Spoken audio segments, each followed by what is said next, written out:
E aí começa a contar a história do momento que o pai estava no leito de morte, para morrer, para desencarnar. E começa falando o seguinte: olha, vejo você na cabeceira do seu pai agonizante. Seu pai te entrega um testamento e lhe confessa: meu filho, não fui fiel à sua mãe. Moço ainda, tive uma outra mulher. E ainda tenho. Em local distante, com alguns filhos, e eu sou o sustento deles. No meu testamento, está aqui a minha vontade de legitimá-los, porque eu não quero deixá-los abandonados à própria sorte. No testamento aqui, quero deixar a eles alguma pequena quantia, para cada um deles, para que possam se sustentar até mesmo uma idade onde possam caminhar com as próprias pernas. Me prometa, filho, fazer com que o meu testamento, com que a minha vontade seja cumprida. E o padre fala: tudo bem, pai, sua vontade vai ser cumprida. Aí ele percebe o pai na agonia do desencarne. O pai desencarna, o padre Domênico fecha os olhos e dá fim ao testamento. Ninguém ficou sabendo daquilo. A mulher, juntamente com os filhinhos, da outra união do pai, ficaram obviamente passando por transtornos terríveis. E tão logo o pai recobrou a consciência no plano espiritual e percebeu o que aconteceu, perseguiu o filho, perguntando: por quê? Por quê? Por que fizeste isso? Nisso, a tela mental do padre Domênico muda novamente, e vem uma outra história. Vejo agora, diz Luciana, um velho padre. Você conversa com ele. Você tem o desejo de ter a paróquia dele. E oferece secretamente uma pequena quantia. Aliás, uma grande quantia. Mude dessa paróquia, padre. Eu gosto da paróquia aqui no litoral. O velho eclesiástico fala o seguinte: não, minha vida inteira morei aqui. Esse é o meu rebanho. Estou com uma doença coronariana. Os médicos falam que os meus passeios à praia fazem muito bem para o meu coração. E eu quero morrer aqui, junto dos meus seguidores, dos meus pupilos, do meu rebanho. O padre Domênico finge que estava tudo bem então, padre. Vamos arrumar uma outra hora para nós conversarmos. Mas ele sai dali e vai direto no palácio do bispo. E relata para o bispo o seu desejo de ter aquela paróquia. O bispo fala o seguinte: não, eu vou conversar com alguns dos meus assessores e vou tomar a decisão. Só que esses assessores já haviam sido previamente subornados pelo padre Domênico. E logo a decisão saiu. O velho padre foi retirado da sua paróquia na beira do mar e foi colocado para uma paróquia numa cidade montanhosa, e morreu pouco tempo depois, ralado de ódio, se tornando um dentre os vários perseguidores do padre Domênico. Nisso a tela mental do padre muda novamente, e Luciana fala: vejo agora uma mulher e uma criança. Você terminou o seu café da manhã e bate à porta, você abre, uma mulher envelhecida prematuramente, quase cega, com uma criança de seus 9, 10 anos, profundamente anêmica. E a mulher fala: padre, eis aqui o teu filho. Mais um, né, gente? Eis aqui o teu filho. Fruto de uma aventura, eu tive, e nunca te falei. Tentei me sustentar, e sustentar a criança com um trabalho digno e honesto. Mas a sociedade preconceituosa só me acusava de leviana e de prostituta. Nunca consegui me sustentar devidamente. Nosso filho aqui conta com seus 10 anos de idade, está com tuberculose. Eu estou quase cega. E vim aqui para te pedir ajuda financeira, para comprar os remédios para tratar o nosso filho. O padre balbucia alguma coisa sem sentido, toca um sininho. Dali a pouco vem um servo com cães ferozes e espanta a mulher com a criança. Os dois pedintes. A criança morre poucos dias depois e a mãe um pouco mais para frente, ralada de ódio, jurando vingança. Aí a Luciana fala: meu Deus, vejo agora uma mulher de vestes negras e olheiras profundas. O padre fala: pelo amor de Deus, para. Não quero ouvir mais nada. Chega, basta. E aí começa a chorar.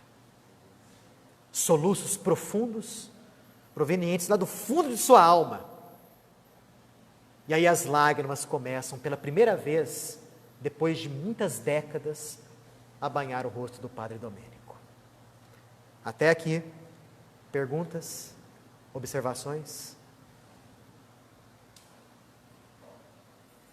Podemos continuar? Luciana para de fazer a leitura mental.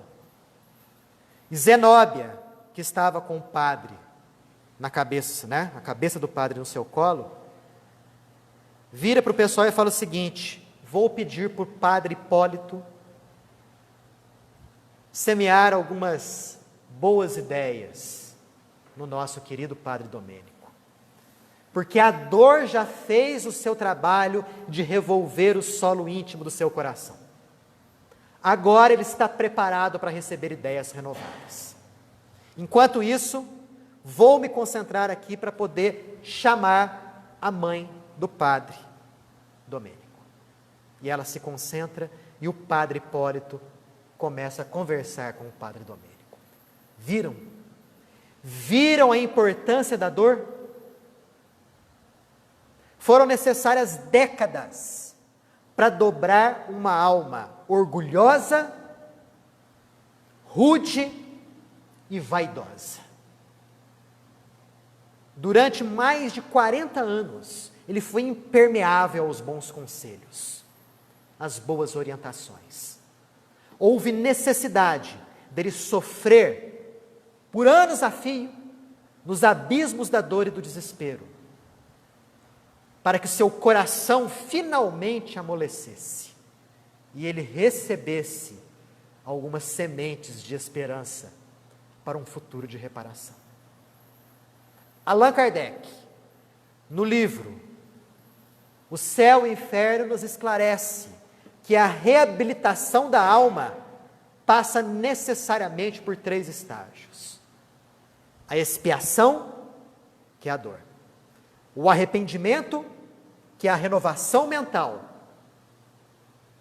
e a ação no bem, a reparação. É o que está acontecendo agora com o padre Domênico. E é o que acontece conosco. Porque os nossos erros e os nossos desvios nos impelem à reparação, à sublimação de nós mesmos. Vem a dor do arrependimento, vem a expiação, e Deus é tão bom para conosco, que sempre mantém as portas abertas para o indivíduo arrependido mudar o seu pensamento e caminhar rumo à reparação espiritual. Esse é o Deus de bondade, que une justiça do a cada um segundo as suas obras, com a misericórdia do amor que cobre a multidão dos nossos pecados. O padre Domênico agora estava recebendo as boas sementes, as boas orientações. Padre Hipólito questiona: Domênico, deseja realmente a redenção espiritual? E o padre Domênico fala: meu Deus, existe então uma justiça divina que anota os mínimos atos que nós temos e desenvolvemos? O outro padre fala: tem. Na nossa consciência ficam arquivadas as nossas boas ações no bem. Assim também, de forma indelével, ficam arquivadas todas as nossas ações no mal. Padre, as religiões são boas nos seus fundamentos. O que acontecem são seres inúmeros que esquecem das boas orientações e a utilizam com o objetivo de crescimento na matéria, que a utilizam para fins vis, de grandeza material, de riqueza, aliada muitas vezes à política desonesta. E o padre continua: quantos antigos superiores nossos, Padre Domênico, que foram enterrados, cujos corpos foram enterrados em exéquias luxuosas, com pompa e luxo, mas que chegaram aqui na realidade espiritual como verdadeiros mendigos. Buscaram na terra o crescimento não espiritual, mas do seu próprio personalismo, honrando só a si mesmos, esquecendo de Jesus, que passou pela terra só fazendo bem. Esse é o momento, Padre Domênico.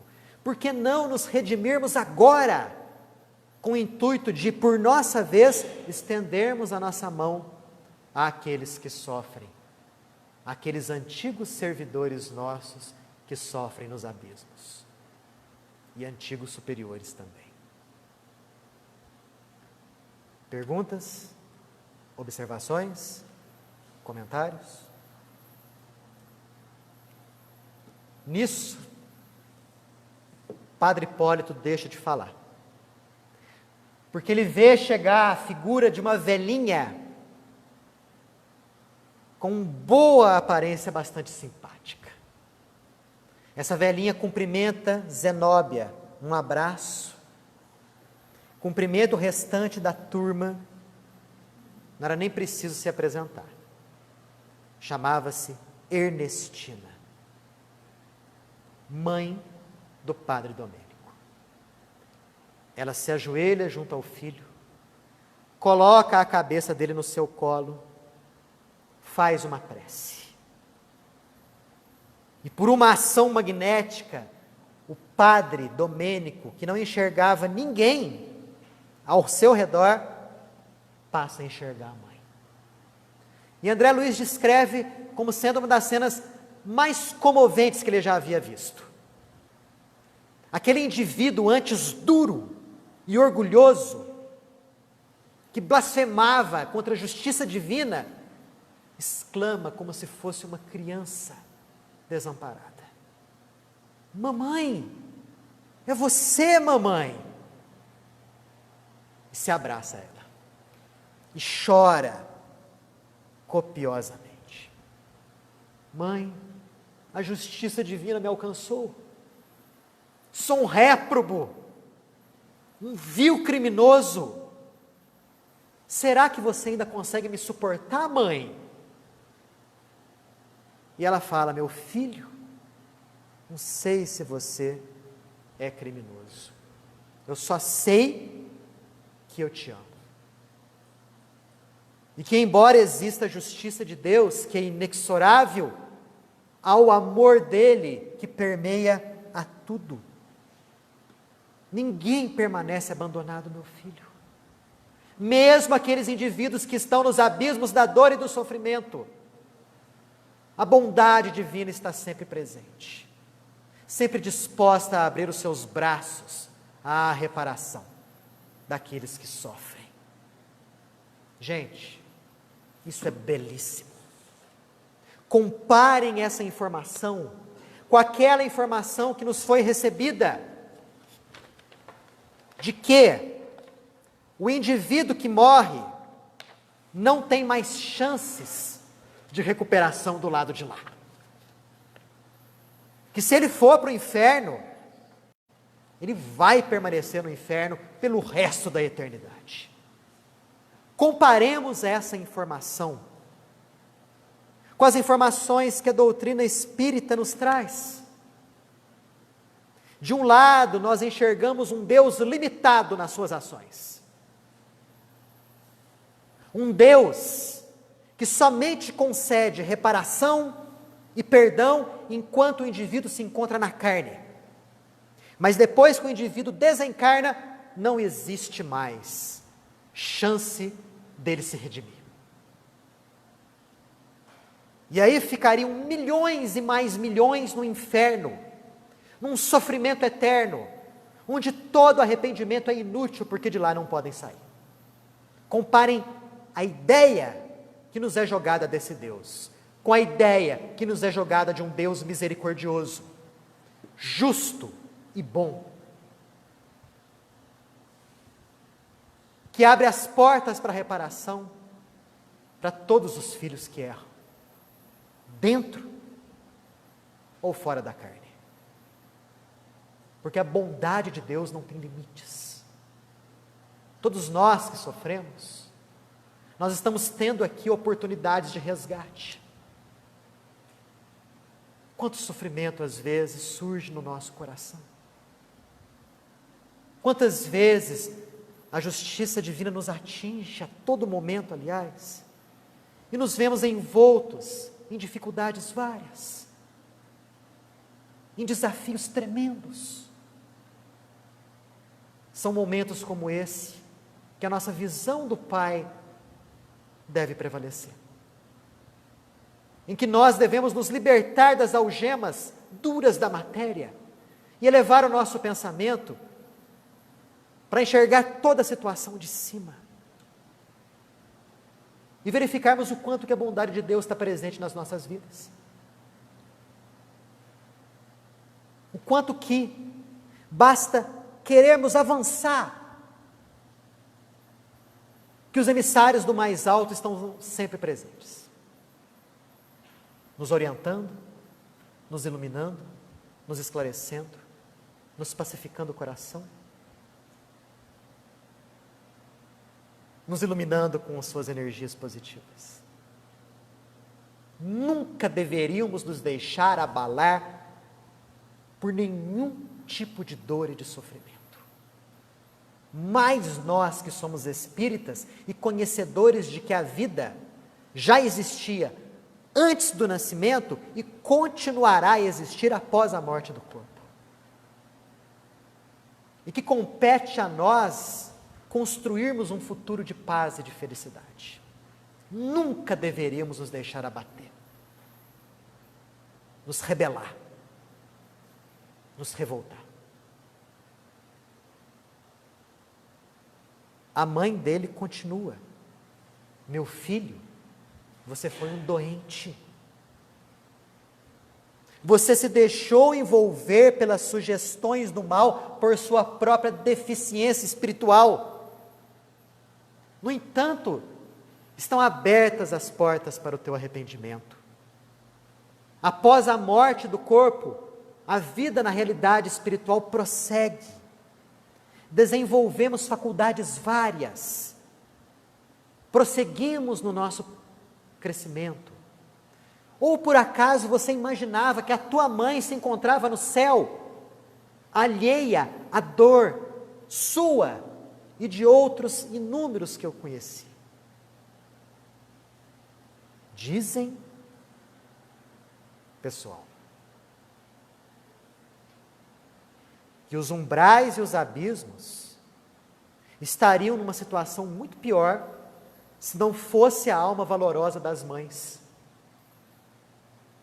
que deixam talvez as regiões de felicidade e harmonia e se embrenham nas furnas do sofrimento para estender a mão compassiva ao filho que, equivocado, se deixou envolver pelas sugestões do mal. Através da bondade, da bondade da mãe, Deus atua nas suas criaturas. E é o que ela fala aqui para ele. E essas poucas palavras de Ernestina iam provocando uma reforma progressiva na mente do filho. E ela continua: meu filho, que a lembrança dos teus erros não seja obstáculo para a tua renovação. Que frase! Que frase para nós. Porque às vezes ficamos presos no passado. Nos acorrentamos a atitudes equivocadas que desempenhamos lá atrás. E ficamos presos a elas, sem avançar.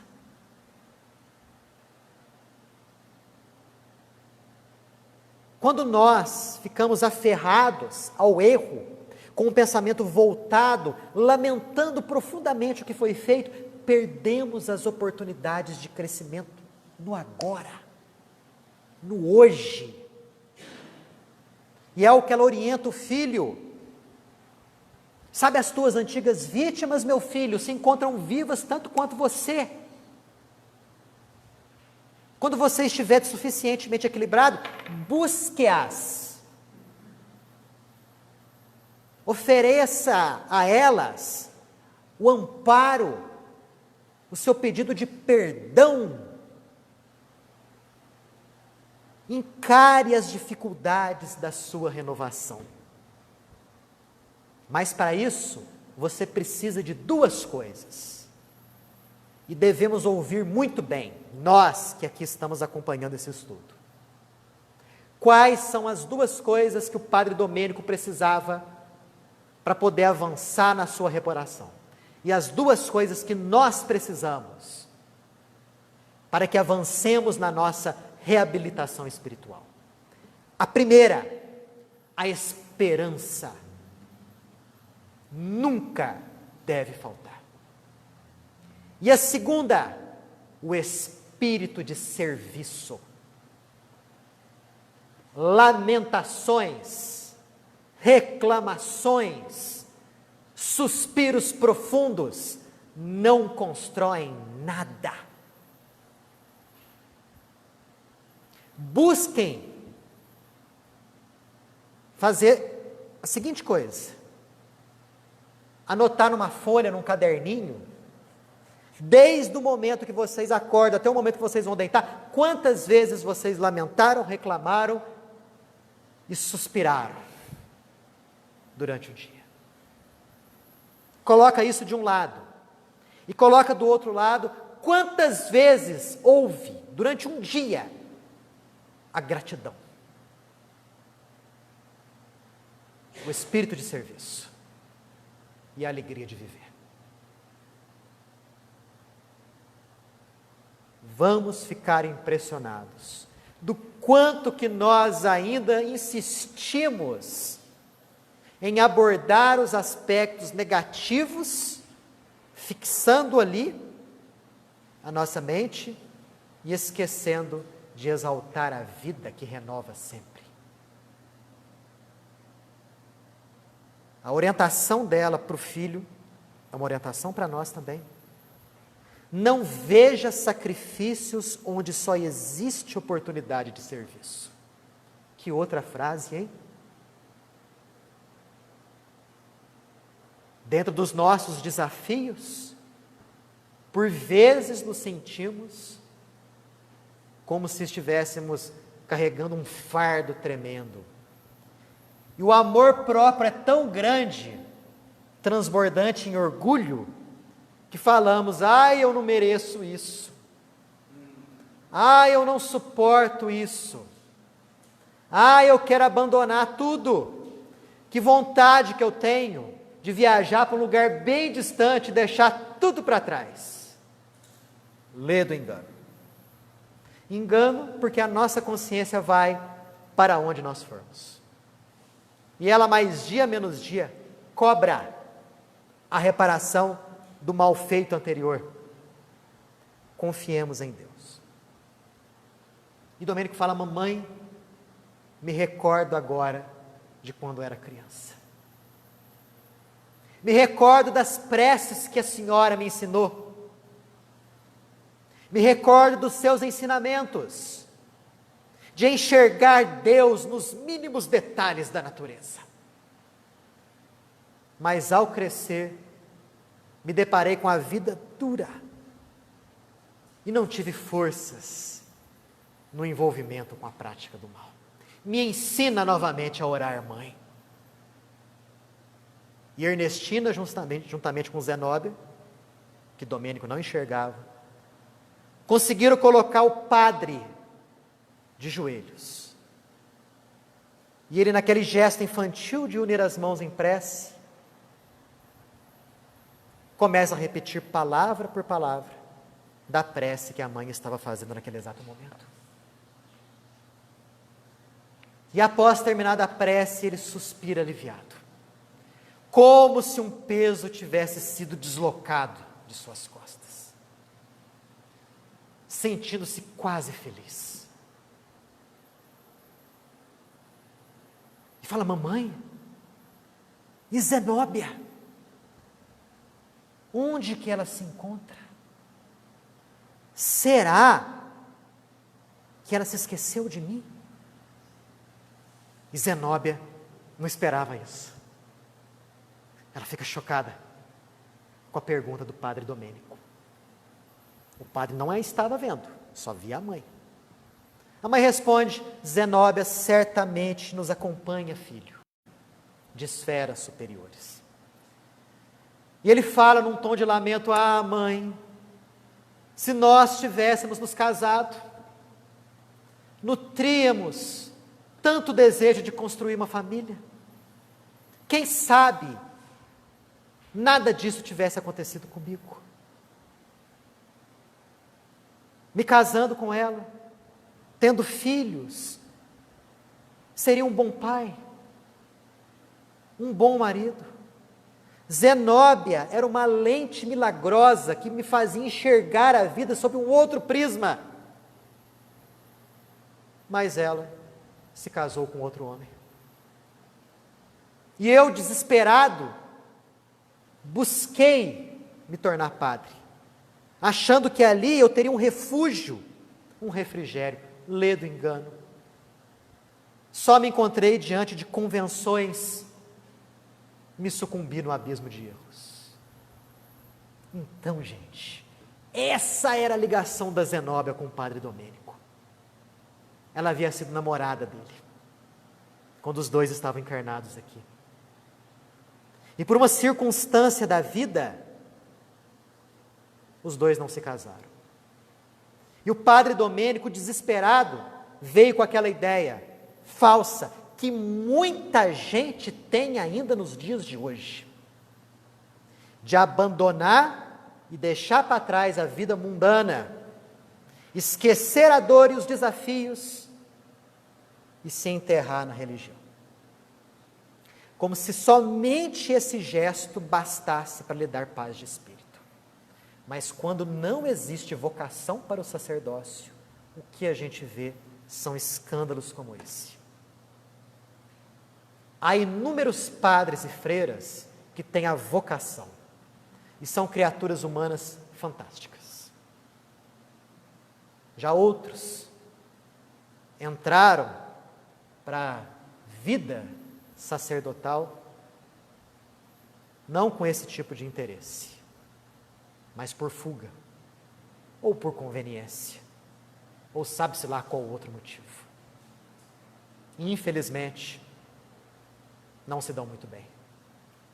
A própria questão do celibato é muito penosa para esses seres, porque como não estão preparados espiritualmente para isso, deixam acumular em seu ser aquelas energias sexuais que poderiam fluir de maneira harmônica, mas que devido ao voto de castidade, em muitas situações, começa a fluir de maneira desorganizada e perversa. Não preciso entrar em muitos detalhes, que vocês sabem exatamente disso que eu estou falando. Nem só a Inquisição, mas nos dias de hoje acontece muito. Zenóbia fala o seguinte: meu filho, cala-te. Zenóbia foi um anjo nas nossas vidas, e um anjo na vida de muitas pessoas. Compara a tua situação com a dela. Você, jovem, forte, decidiu voluntariamente ser padre. Ela, ainda uma menina, por força das circunstâncias da vida, foi obrigada a se casar com um viúvo cheio de filhos. Você deixou-se envolver pelo mal e se enterrou num abismo tremendo de erros, voluntariamente. Ela foi honesta e sincera nas suas atribuições e nos seus deveres, sem nenhuma palavra de reclamação. Terminou os seus dias na terra cumprindo primorosamente as suas funções. Ele fala o seguinte: a senhora tem razão, mamãe. Nisso Zenóbia chora, e as lágrimas dela se materializam e começam a molhar o rosto do padre Domênico. Ele fala: mamãe, não é a senhora que está chorando, de quem que são essas lágrimas? Ela fala: meu filho, os anjos do Senhor se regozijam quando um pecador decide se recuperar. E nisso ela pega o filho nos braços. Imaginemos a cena, né? Uma senhora velhinha pegou o filho nos braços, como se fosse um bebê, agradece a todos ali do grupo e parte rumo à crosta terrestre, porque em breve o filho ia reencarnar como filho daquele indivíduo que o matou, do marido traído. Zenóbia, plenamente agradecida, leve, agradece a todos e fala o seguinte: simbora, vamos agora pregar para as pessoas que estão nos abismos. Só que isso é assunto para a próxima sexta-feira. Perguntas? Observações? Dúvidas?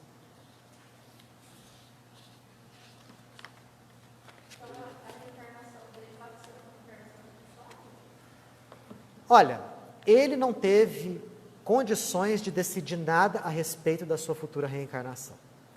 Ele não está decidindo o corpo físico que ele vai ter, ele não está decidindo os pais que ele terá, não está decidindo o que vai acontecer, doenças, dificuldades, percalços. Não deixa de ser uma reencarnação compulsória.